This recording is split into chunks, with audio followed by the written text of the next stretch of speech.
July 7th, 2025, and this video is called the updated garden bed update. Now I'm going to do a full video on this later on to give you some tidbits of what I'm going to try, and I think it would be an advantage of you to maybe test it out to see if you like this or not. Now unfortunately, this is the first year why I am so far behind the 8 ball. It's ridiculous, but like they say, I don't know if it's an ancient Chinese proverb, but better late than never. What I wanted to show you is why I updated these beds.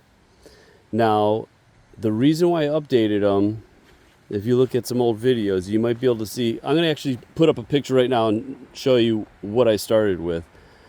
Last year and the year before, I had 3-foot beds, and it was about 18-inch pavers.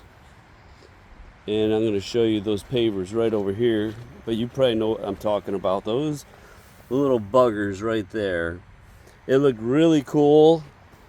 I didn't have anything on underneath them, but I'll tell you what, say no to cracks in pavers, because between every crack there was a weed growing, and it drew me crazy, and I didn't want to use the Roundup. I try not to use the Roundup. Maybe just on Canadian thistle, because that's the only way to get rid of it. You'll never get rid of it without it. But so what happened was the weeds drove me crazy. They were all over the place. And what I decided was I didn't need a 3-foot bed anymore. And when I had the 1-foot bed, this rebar, which is going to be pounded in right now, they were up a little bit high. And I cut my ankles on them, the outside of my ankle, the shin, and I wasn't the only one. So I decided, what do I need a 3-foot bed for? There were just more weeds growing, and I need a bigger walking path. So I chose 2 feet, 24 inches to 28 inches, and I'm using this weed barrier, which is going to be the keystone to a very happy garden, because I'm not going to be bothering with pulling weeds anymore. So check this out. And of course you could see the black leaf humus, which I've been using for a while. I had this big giant bed right over here, big giant raised bed. It was probably about like 3 or 4 feet tall, and I'm busting that out to put this trail in here. So here's the weed mat. You can get it on Amazon. So what I'm using, it's 2 foot 6 inches. And what's nice is you can line them up with this center line. And what I'm doing is I got about 2 inches on the outside of that one and 2 inches on the outside of this one. So what I'm doing is, what's the key to this is when you put this back here, you're gonna have that up against the back of your cedar, and then you just fill it in, and then that's going to lock the soil from coming out of here. So I just got to leaf blow this little bitsy stuff, but I wanted to show you, I think this is going to be a really good transition from the bigger bed. It's actually the same amount of beds, it's just that the walks are bigger, they're wider, and the beds are smaller. Because what I'm doing is I'm just planting tomatoes in these.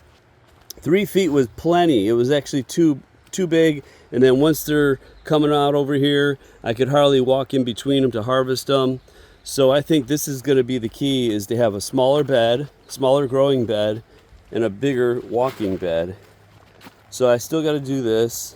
This was a mess, as you can see. This is what it looked like before, and now look what it's looking like right now. So I'll do a full video on this, but I wanted to give you an update on the update. I'm updating my beds. See how wide they were? They go practically from there to here. And granted, the tomatoes grew, but then I'm like tripping all over the place just to get down the aisle. And this is going to be a bed on each side here with a walk in the middle here.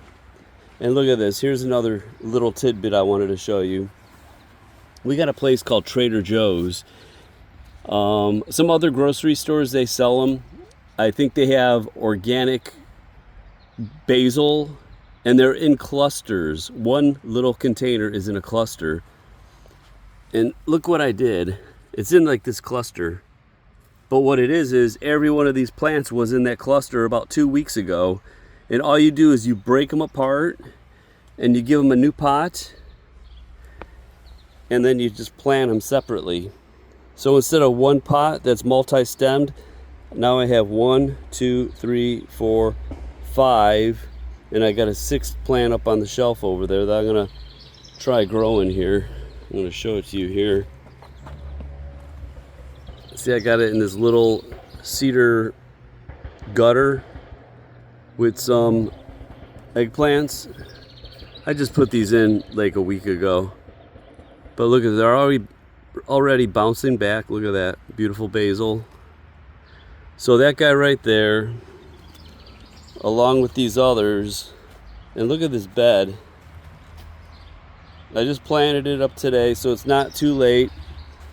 Probably get some deals at the garden centers or wherever you're getting your stuff from. But check it out. Here is the new update of the new bed, the new garden beds. And I just wanted to show you it because I'm very happy right now. Still got a lot of work to go, but I wanted to let you know that we are plugging away and I got to get my tomatoes in the ground. So there you go.